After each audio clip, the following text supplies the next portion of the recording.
फांडी पाख तले चली मद बिक्री। सुवर्णपुर जिला सोनपुर अंतर्गत हिकुटी फांडी निकट में ऑफिस पछपटे चली बेआईन मद बिक्री। पुलिस बाबू मानक एवं मद बेपारी सहित रही सुसंपर्क। फांडी अधिकारी बसंत रथ को पचारू मद विषय में किसी जानी ना बोली गणमाध्यम प्रतिनिधि सम्मुख प्रतिक्रिया रखिले। अच्छा विषय में जानी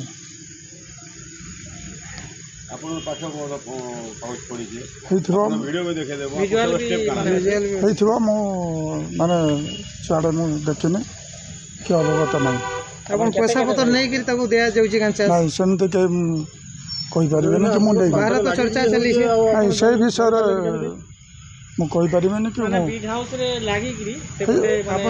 मुझे कि जदि मुझे देखी धरबी।